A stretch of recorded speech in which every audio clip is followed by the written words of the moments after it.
Hey everybody, welcome to the Monkey Barrel Comedy Chat Show. I'm sure a lot of you have seen the show before, but we've a wonderful guest this week, the wonderful Chris Cantrill. Welcome in. Hello.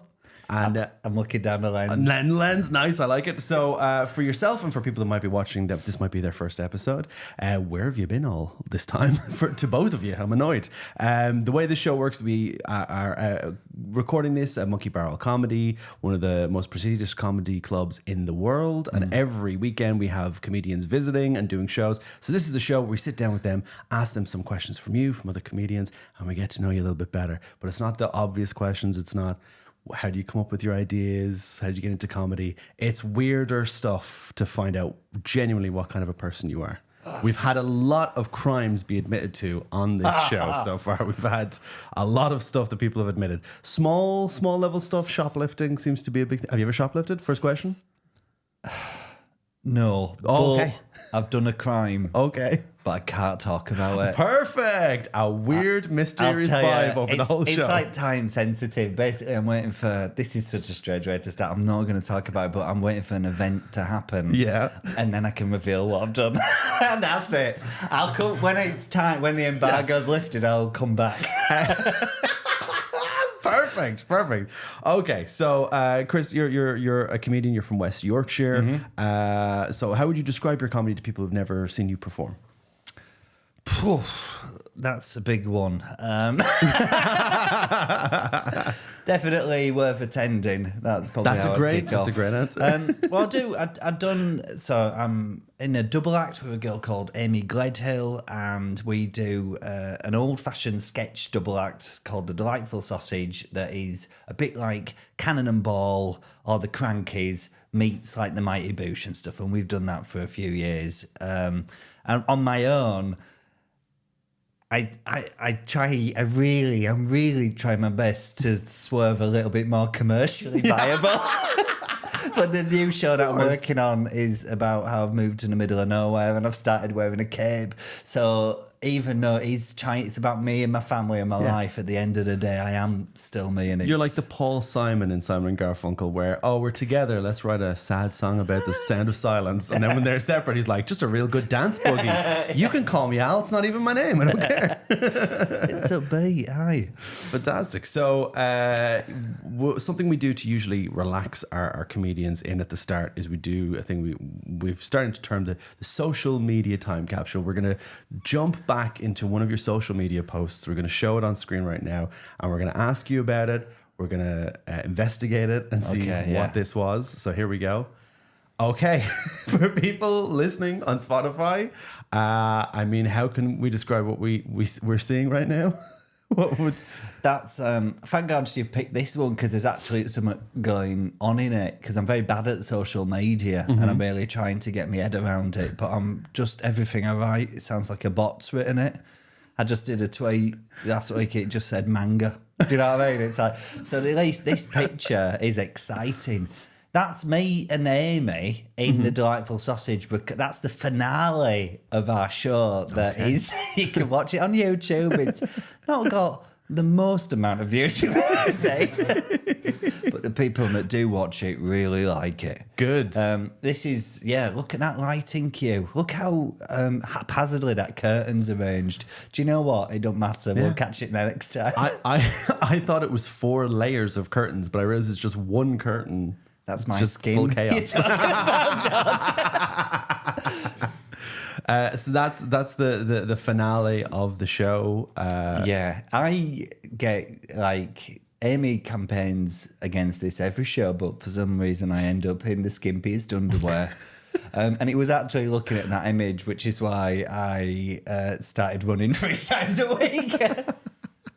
Because I was like, I'm getting old. I was like, if I'm going to do this again, I need to get hench for the next show, like a big shock. But that might have the opposite. People mightn't laugh at that if you're just incredibly hench and people are like, wow. I can, you know what? If that's where we get to, I can live with that. Yeah, if I'm just, we won't do any of this if we're incredibly hench. You're just like, wait till the finale. You just take your shirt off and everyone goes, ooh. Slowly, Amy's left the stage. She's in the car park. You're outside with the bucket saying, if you want a picture with the hench, you can put money in the bucket. Was that early on in the show, or was that like after it had done its run? Well, that's Chapter House Manchester, which is now Cultplex. So that's when we recorded it. That's when it's. So this is actually from the live show. This is a still from the recording So or people thereabouts. This is when it's as good as it gets. I can't wait to put that on my TV later on and have the reddest room. That bright so red red. light It's just so red. flares out. I mean, it's very horror movie vibes. So like I've the posters you've done are so great, and the the props that you've used, which end up backstage at Monkey Barrel. There was a long time where some of the props, I think, and the poster was left backstage, and comedians were obsessed with it for a while. Like, what is this? When we come here, we really spend a lot of time and effort really trying to charm the staff as much as we can, because on paper we're pissing everybody off. I showed up, David who owns Monkey Barrel. I rang him and said I've got a 12-foot boat, and he likes me, but I could see he's like, like when he's like people showing up with just a microphone and stuff, he's like, why are we bothering with this? We don't need it. So every day we did the show, but where we stored the boat was downstairs, and there was another show on. So we basically had did the show, pack up, wait 20 minutes until the other show had finished, so we could take the boat downstairs and put it in the alcove downstairs. So it was I've seen that room. That is, I have to say, the perfect room to store a an boat. 8-foot boat or a 12-foot boat. It's perfect for that. And the boat was made out of paper mache. So I'm like, can we guarantee that the room will be of like a suitable dryness level to store a paper mache boat? And David said, don't push your luck. David's like, it's the wettest room in human history. That's where it's going. So it's like, it'll be fine. So I don't think the boat got moved. I think it just disintegrated over time. That's it. But I do want you to know there was like a year of time that it was left there where like open spots would come in to do shows, and they'd come back into that area and they'd be like, why is there a boat? And you're like, that's what you get put in. That's what you have. That's what the newer people at comedy need to realise. You don't get anywhere until you commission. You don't get to sit at this table with the comedians. You start in the boat. And you slowly move closer and closer. That's the way it works. Okay. Well, that's a great social media picture. And again, a reminder, go to YouTube and check that out. What was the name of that show? That's called The Delightful Sausage, Note But Say. And we've got 2 shows on YouTube that a lot of fun. We've recorded them ourselves, and they're a lot of fun. They're strange, but they're good. I mean, if we had the capability to put that little box on screen where you could click that and go to that, we would do that. But I don't think, I'm looking at Ewan's face and it looks like he doesn't know how to do that. So that's okay. I reckon I could do that. You could do that? It's on screen Challenge right now. accepted. It'll be in the corner. It'll be in the corner It'll somewhere. be in the corner right now. Sorry, can I just... I don't want that. It's not in the Never corner, mind. but by choice, okay? You don't get to a handful of views without working quite hard at it in this economy, so please, no links. They'll find it if they want it. Okay, we've also been sent in questions on social media from the wonderful fans of the podcast. So our first question today is, if you could, this is from Amelia, if you could trade lives with someone for a day, who would it be and why? If I could trade someone... my mind instantly went the guy that owns Greg's. And I don't know why. What's he getting up to? I don't want to talk about Greg's again because we talked about Greg's recently with someone who had worked at Greg's, and they were telling us on the podcast about how, I said, like, tell me something interesting about Greg's, and they told us that there was different lattices on the thing. And if you go back and watch that podcast, you can see in my eyes that I've just gone in my head, oh, is that so blind people know what Greg's they're eating? And I didn't say it, but then he continued and said, so obviously the bakers can see at a glance what is being cooked at any one time. Yeah. And I just went like this. I went, oh, yeah, that's what I was thinking too. You don't want to be disrespectful, do you? But you're like, please, can I have the pasties that haven't been touched by the public, please? Is that okay? I don't want to be disrespectful. Them all. I'm like, I'll take this one and this one. God, that one. The guy that owns Greg's, the person that owns Greg's, you go for. Just to see what he's getting up to in the. That would be nice. How's he spending a day? But I'm saying Friday that aloud, and I think it's like he's probably got meetings. He'll go for lunch with a guy who owns Timpson's. Like, I don't think it's the most exciting day. So I'd like to scale it back and say Pat Sharp. That's perfect. perfect. Yeah, there we go. Pat Sharp. I like to think his house is the fun house. I like to think he bought that studio and said, like, I want to live here. Him and those two twins, wasn't it? Oh no, it was not two twins, just twins. Just two people that were twins. Yeah. Yeah, I believe that's what they like to be referred to as twins. Imagine waking up in his fun house, nightmarish, 2 a.m. Someone ringing the doorbell. Do you remember this isn't just a 90s thing, but do you remember the little go-karts? The little go-karts went around at the end and you have to collect. A mile an hour. Oh my God, they went so slow. And poor old Pat Sharp, he would really try to put in all of the energy to it as well. Like, oh, here we go. And it was just a ball pit. Yeah. I mean, I don't even know if do you know Pat Sharp's Funhouse at all? No, I don't. No, you don't. Ewan, go on, hit us. What year were you born? 2000. Piss off. Isn't that upsetting? Piss off, you. This has happened maybe 3 podcasts now. Yeah, 3 podcasts. We've been people called got out just very on my annoyed. age. Yeah. It's infuriating that the time that you told us that you were 1 year old when 9/11 happened, we were like, we're done, we're finished. That was a long deal with it. conversation. Yeah, that was a long conversation. We're like, oh my God, that was upsetting. I had a history teacher that did sort of threw us into a lesson. It was about how the law changed in World War II in Nazi Germany. And he was like, guys, I'm so sorry to interrupt this history class, but I've just heard that there's going to be a complete change in how we're teaching. Boys are going to have to go do military service, and girls are going to have to study like home-related things and stuff. And he's like, no, I'm so sorry. And we all went mad. It was immersive theatre. Yeah. We went totally into it. And we were like, what? Like that. And then he's like, you know what I mean? Best teacher I've ever had. That's pretty great. I had a similar experience that went a different way where in like religious class, we had someone who came in before because we talked to like different like religious groups. They'd send people in to talk to the class. But before we got that, someone came in to talk about being influenced and like how people slip into cults and stuff. But then he also said, but also, I know there's a house behind here and I hear there's some real weird stuff going on. Has anyone noticed any weird stuff going on? Nobody said it. And he's like, yeah, they're real weirdos there. Does anyone know about that? And someone just raised their hand and said, I think you're just saying that to try and explain to us how cults work. And he went, no, let's move on. He was furious. He picked up a bunch of cards, threw them in the bin. That's ruined. That's that. Never mind. Okay. All right. Well, I don't know how we got from Greg's to 9/11 that fast. That was incredible. That was rounded it off with immersive theatre. Yeah. So, something to think about. Our second question comes from Emily, and Emily asks for you to share a memorable encounter you've had with a stranger. I'll tell you what we've had recently. Where is it? I'm trying to think. There's a lot of exciting stuff happening in my home life at the minute. I'll tell you what. Like this is me by proxy, but my wife messaged me the other day. Yeah. This is not the question at all, but I want to talk about it. Okay, I'm on board with that. We're very loosey-goosey here. My wife woke up at 6. We've got a child that's up at 5, so she's like, I need to get out. So she's got business to do. She's got colouring in. She just needs a walk to depressurize. Do you know what I mean? So she's messaged me, and then she said she left our house at 6, and we live on Hadrian's Wall in the middle of nowhere, and there's a man in our bus stop at 6 o'clock in the morning, and he's like, hello, like that. And she's like, hi, and he went, I can't find a bus. And like, there's no buses up here, especially at 6 o'clock in the morning. I'm sort of waking up at this point, but she's agreed to take this guy to drive him like 20 minutes away to get him to where he needed to be on his walk. But then he's left.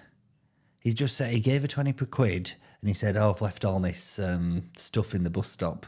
You can go get it.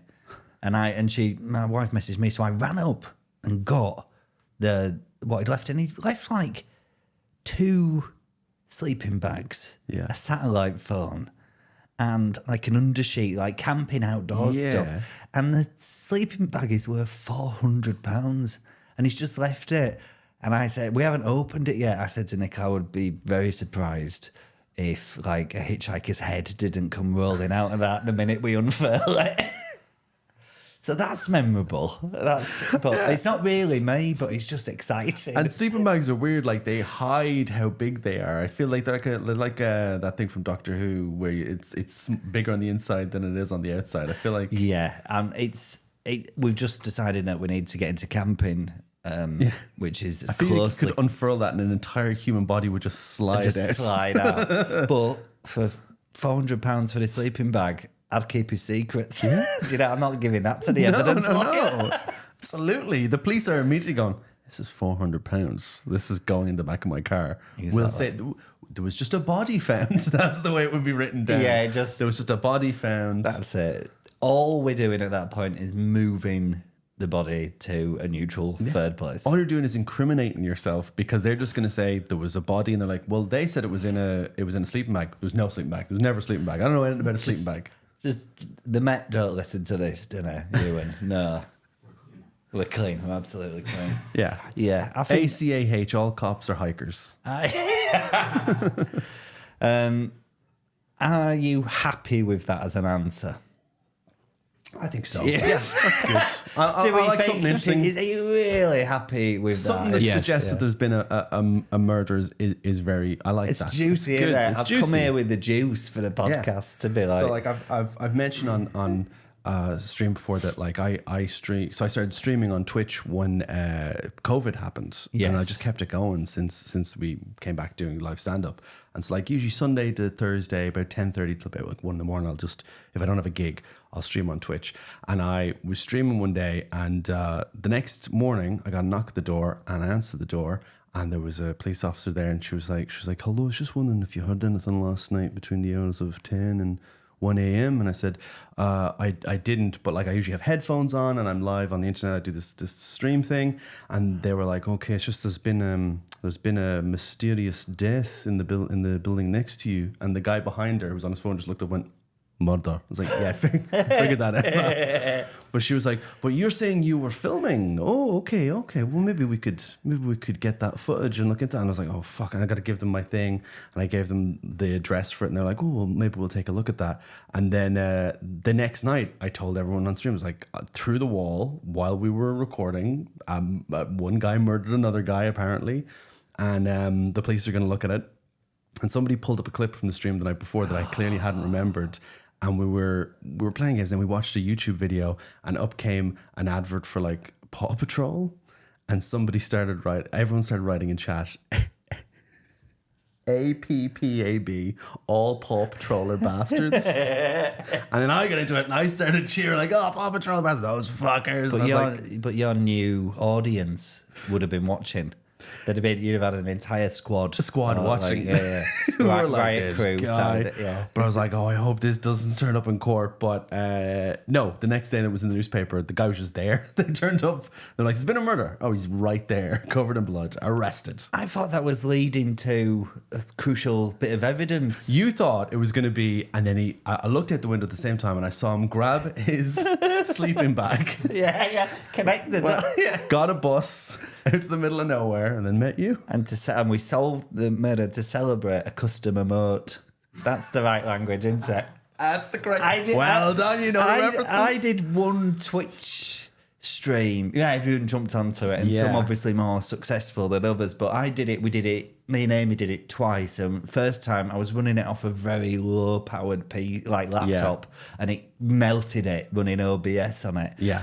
And so then I spent this is lockdown, £1,500 on like an elite gaming PC so that we could do it. And then it's like running it, like a dream. Yeah. Then we never did it again after that.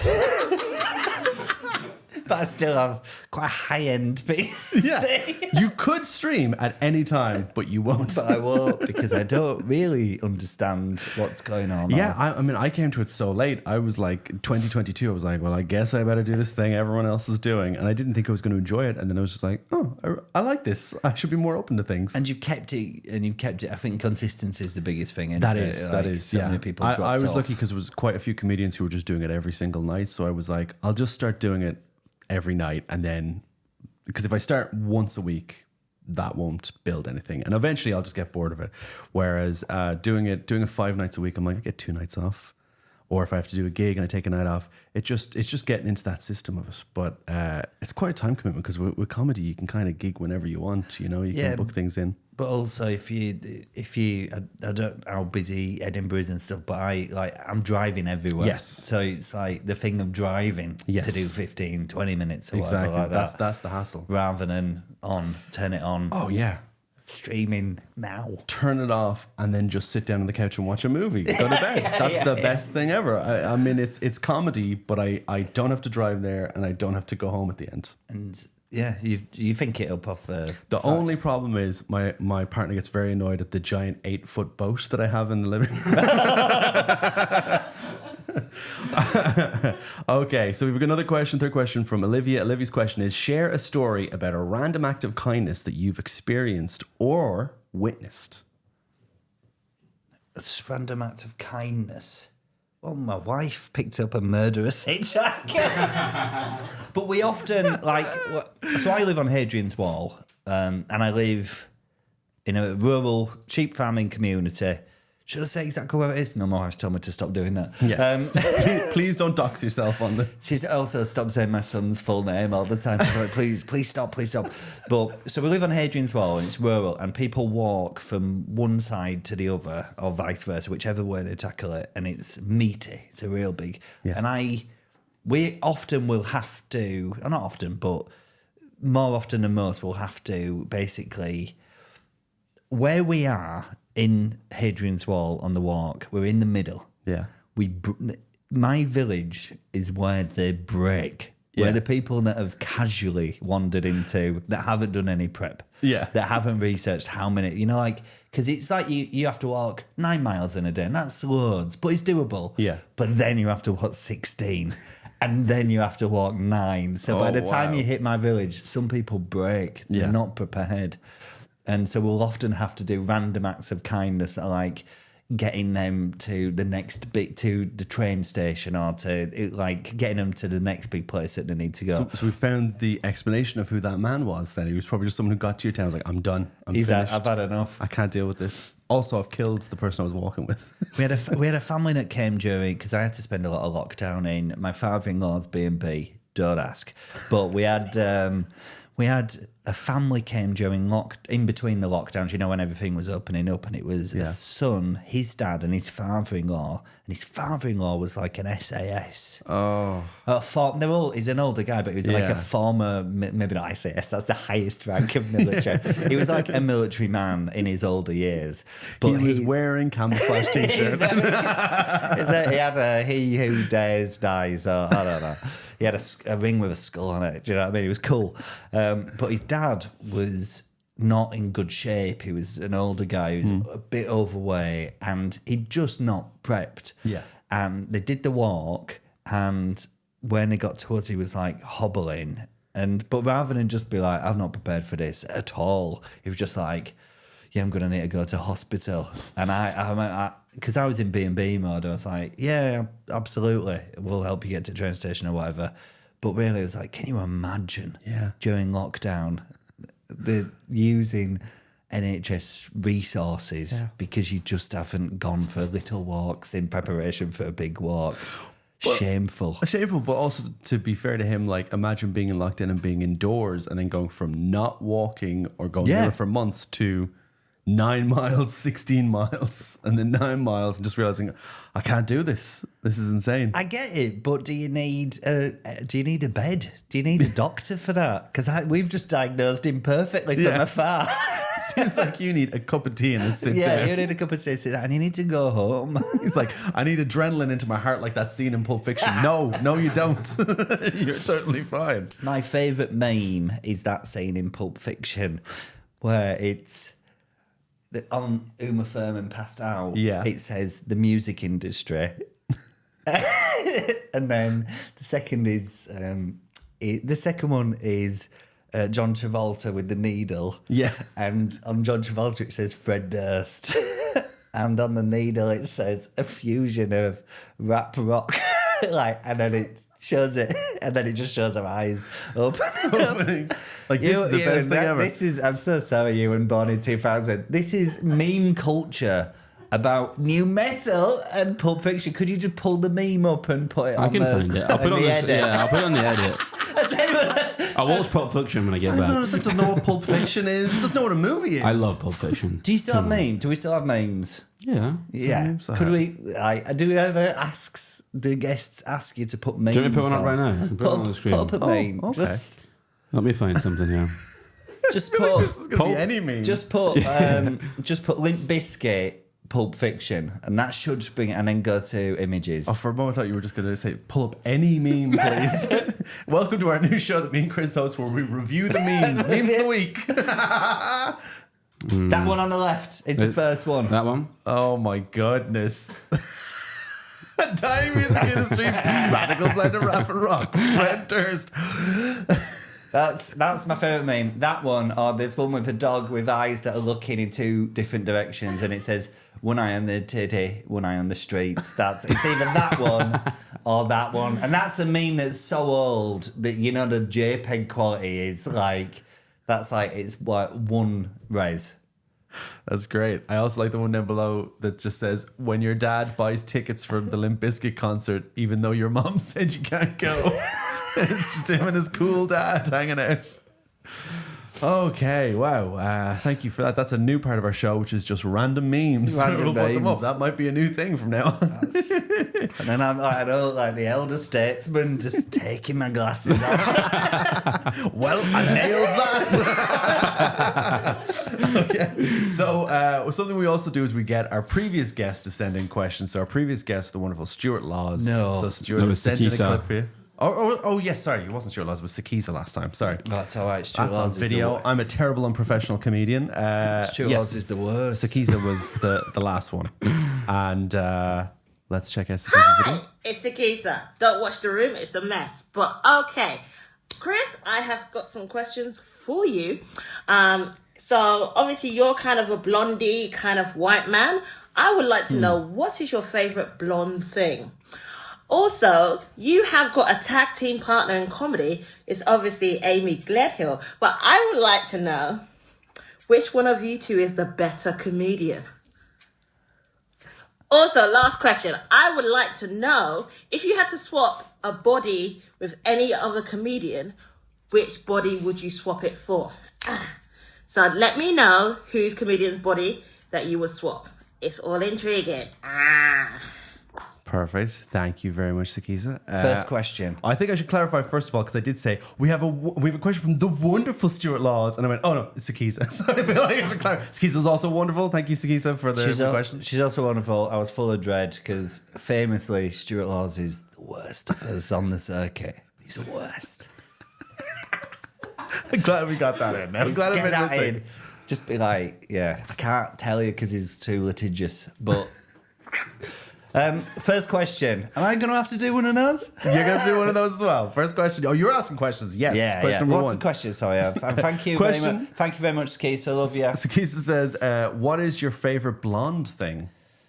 Right, I've got to do a hard plug now. Okay. For my favourite blonde thing would be a blondie, which is a type of tray bake Oh, dish. yes. You know, It's like like it's a- the opposite of a brownie. Opposite of a brownie, yeah. I don't know what it means past that point. It's just it's like bits of caramel in it. So Yeah. it's White delicious. chocolate a lot of the time, yeah. White chocolate, yeah. When you get a good one, it's the best. Where do you get the best ones? There's a place called House of Meg Tea Room on Hadrian's Wall. Oh. I go around plugging how like the guy that owns the place is called Andy, makes the best, you know, like a millionaire shortbread slice with a dime bar and Yeah. stuff like this, and like I've he's seen like those. Willy Wonka, but of tray bakes specifically. I go around the country, I go on other people's podcasts, hard plugging his shop on Hadrian's Wall to the point where he's asked me to stop, but. Then, because like they're not, he doesn't give me a free one either. No? I was hoping we were going to get maybe one sent in. Is it busy Do you know what? or is it I'll just buy one and send it up, and you can eat Amazing. it with the next guest. Yeah. And then you'll send that clip on and he'll say again, I think I made myself clear. Please stop. Please, I don't. I'm too busy here. The entire cafe is filled with men who are a little bit tired. They're asking me to call an ambulance. I'm trying to force tea into them to calm them down. That's exactly No, it. blondie's a good answer for that. I think a blondie is definitely a good thing. The second question was, which one of you, between you and Amy, which is a better comedian? Well, I mean, Sure, that's up for debate, but I know which one's ticket sales I'd rather have. I don't know. She's my best friend, and she's actually, I think she's the best comedian I've ever seen. Otherwise, I wouldn't have tethered myself to her for the last 7 years. So I think we both, but we're not very good at saying that we like the other one's stuff, really. It's just, we'll only do it in this way when we're talking to other people. Yes. And you're like, so it's like, yeah, I love her. I think she's the best comedian in the world. Whatever. But to her, I'd be like, you need to tighten that up, babe. You need to punch that up. It's too long between the setup and the punchline. Come on, get it closer, get it tighter. Perfect. I can't wait to first at some point in the future to edit this bit with you with the bit with Amy when we interview her. That's going to be Let him get it out of context, Amy. And question number 3 was, if you had to swap a body with any other comedian, which one would you swap it for? I mean, probably a hench one, right? One of the 2 fit ones. Yeah. Stuart Goldsmith or Steve Raskopoulos. One of the really good looking ones. Not all the cave troll ones like the rest of us. I had this is a bit of an aside, but during lockdown, I put on a bit of weight, and I was just, I went a bit mad and that, and I was living at mid, and I just started wearing like shorts and block colour t-shirts, like a toddler. So I came out of lockdown, all my confidence gone. Yeah. And my wife, and I ended up going to see a stylist in Newcastle. I paid to see, my wife sort of got me in and was like, go see this lady in Newcastle. And I paid her like 120 quid for a couple of hours and bought some clothes. And she was like, showing me how to dress. It seems it's embarrassing. And I come up, I don't do monkey barrel heads, but I come up and I sort of told, do you know when you can feel like Scottish accent, who's this dickhead? But I come up and I was buying all these, I can't remember why I was saying that. An aside about clothes. Oh, what you were buying? So you were wearing like toddler clothes before, and then your wife sent you in to do. That was it. I'd sort of go back a little bit. Do you put out just as is? As is. I can cut it down. Could you edit it? I quite like it. No, he's going to keep in the bit where I get the name of the comedian sending questions wrong. He always Edit does. out. Don't put any of that stuff in. That's what I was going to say. So I went for this stylist, and then she was saying basically, telling me how to dress, and I was like, listen, I'm a comedian. And she's like, I spoke to her on the phone, and then when I met her, she went, Chris, I've been looking at male comedians.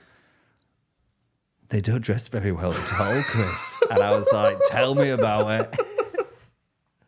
Well, I think like ladies have sort of got their heads wrapped around the visual. Do you know what I mean? And like guys will show up in like Crocs with a bum bag and stuff like this. Yeah. Do you know? And you're like, oh, is this a character? And they're like, no. No, it's I've always just wearing been. a fleece and a corn t-shirt. What's wrong with that? Showing up with an Oodie on. I'm going to wear this. You know, What's wearing wrong a with corn t. Are you wearing a corn t-shirt? No. Oh no. Teenage Mutant Ninja Turtles. Okay, that's pretty cool.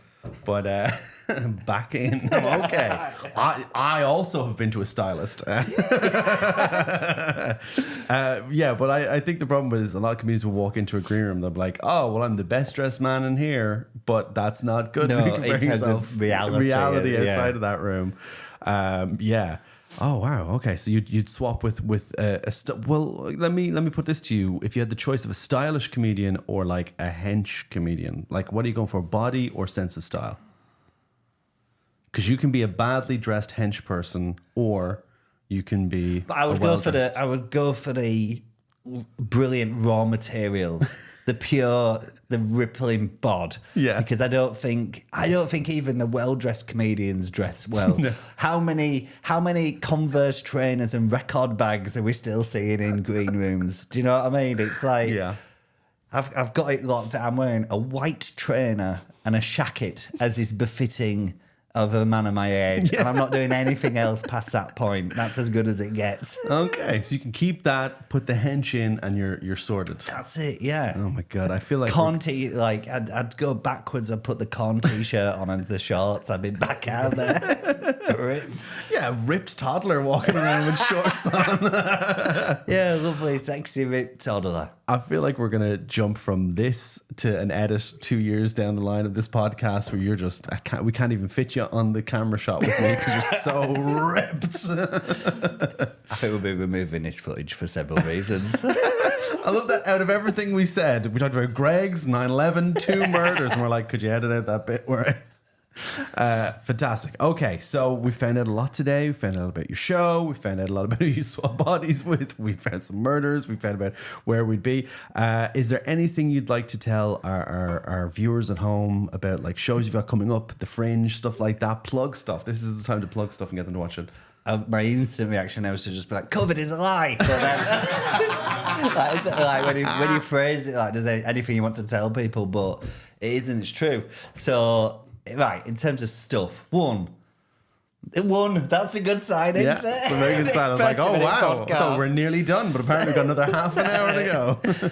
Just wanted to promote, I've just started my own podcast called Rural Concerns with my friend, do you know Sunil Patel? Yes. Sunil Patel, lovely Sunil Patel. And basically it's about how I moved to lockdown during... Come on now. It's about how I moved to the middle of nowhere during lockdown. And he lives in London, and it's basically as two city mice people just talking. And he basically, reading between the lines, he's agreed to do it so he can check in on how I'm doing. Because he got a bit dark for a bit there. So he's like, do you know men of a certain age can only check in on each other's mental health if they are making a podcast? That's the only way. That's the only way. It's the only legal way we're allowed. Fantastic. And of course, people can check out your special. We'll put that link in right now. There it is. Whoa, click that link. And I'm doing an Edinburgh Fringe run this year at Monkey Barrel, at the Tron. It's called Easily Swayed, and it's also just about long-term male friendships and why I've started wearing a cape. It's fantastic. Of course, if you want to see comedy here at Monkey Barrel Comedy, the show's on every single night. And if you want to see me some more, like I said, you can come see me on twitch.tv/Fox Comedy, where I don't know if a murder's going to happen again, but fingers crossed. It's very exciting. Need a boost of those numbers. So thank you for watching from myself, from Ewan, from Chris. Enjoy the rest of your week and have a great time. Bye. Thank you. There's something hiding under the ice, imitation of a sound. There's something standing behind the door. Would you like